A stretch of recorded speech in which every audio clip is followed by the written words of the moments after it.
السلام عليكم يا بنات، عاملين ايه؟ فيديو النهاردة يعتبر الجزء الثاني من سلسلة الجلو اب، لاننا اتكلمنا قبل كده عن ازاي نهتم ببشرتنا ونوصل لبشرة انضف واجمل. لكن في سؤال بيتكرر كتير جدا، وهو ازاي اخلي ملامح وشي تبان احلى؟ وهل لازم مكياج او عمليات تجميل؟ والاجابة ببساطة لا. في حاجات كتير جدا بتفرق في شكل الوجه وممكن تعمليها في البيت ومن غير اي تكلفة تقريبا. عشان كده النهاردة هقولكم كل الحاجات اللي بتساعد ملامح الوجه تبان بشكل احلى وطبيعي. اول نقطة، اهتمي ببشرتك الاول. قبل اي حاجة لازم تعرفي ان مفيش كونتور ولا فلتر هيخلي ملامحك حلوة لو البشرة نفسها مرهقة. لما البشرة تبقى نظيفة ومرطبة وناعمة، الإضاءة بتنعكس عليها بشكل أحسن، وده بيخلي الوجه يبان صحي وملامحه أوضح. عشان كده لو لسه ما شفتيش فيديو الجلو اب الأول، شوفيه لأنه هيكون بداية كويسة جدا. ثاني نقطة، اشربي مية. يمكن تحسي ان النصيحة دي مكررة، لكنها فعلا من أهم الحاجات. قلة شرب المياه ممكن تخلي البشرة باهتة، وكمان ساعات بتزود إحساس الانتفاخ في الوجه. مش لازم تشربي كمية كبيرة مرة واحدة، لكن حاولي توزعي المياه على مدار اليوم. رابع نقطة، قللي الانتفاخ. لو بتصحي الصبح وشك منفوخ شوية فده طبيعي. ممكن تغسلي وشك بمياه باردة أو تعملي مساج خفيف جدا لمدة دقيقة أو دقيقتين، اللي هي مثلا ممكن نعمل جواشة. الجواشة طريقتها سهلة جدا، هحطها لك على الشاشة، شوفي الطريقة واتبعيها.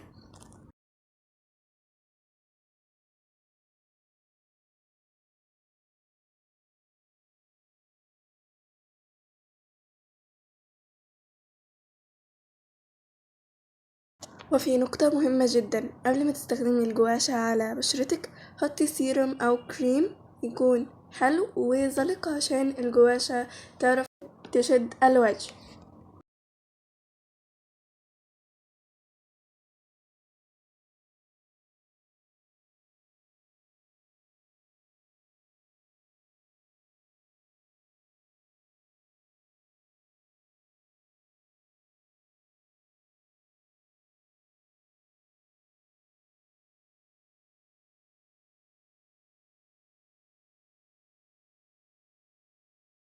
وطبعا ده كله بيساعد ان الوجه يبان اهدى شوية.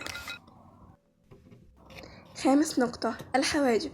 الحواجب من اكتر الحاجات اللي بتغير شكل الوجه. مش لازم تعمليها رفيعة او تغيري في شكلها او تعملي نمص، لكن رتبيها وخلي شكلها مناسب لوجهك، هتلاحظي فرق كبير جدا.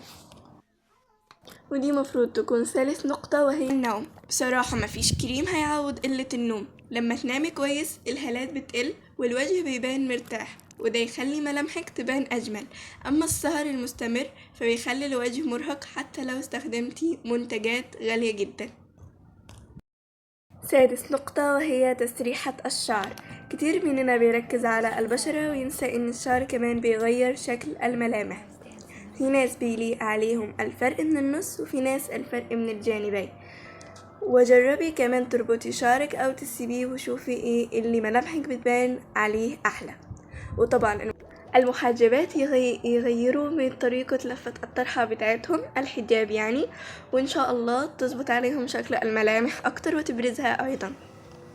سابع نقطة، الابتسامة والثقة. ايوه دي مش مبالغة، لما تبقي واثقة من نفسك وفي نفسك وبتبتسمي شكل الوجه كله بيتغير.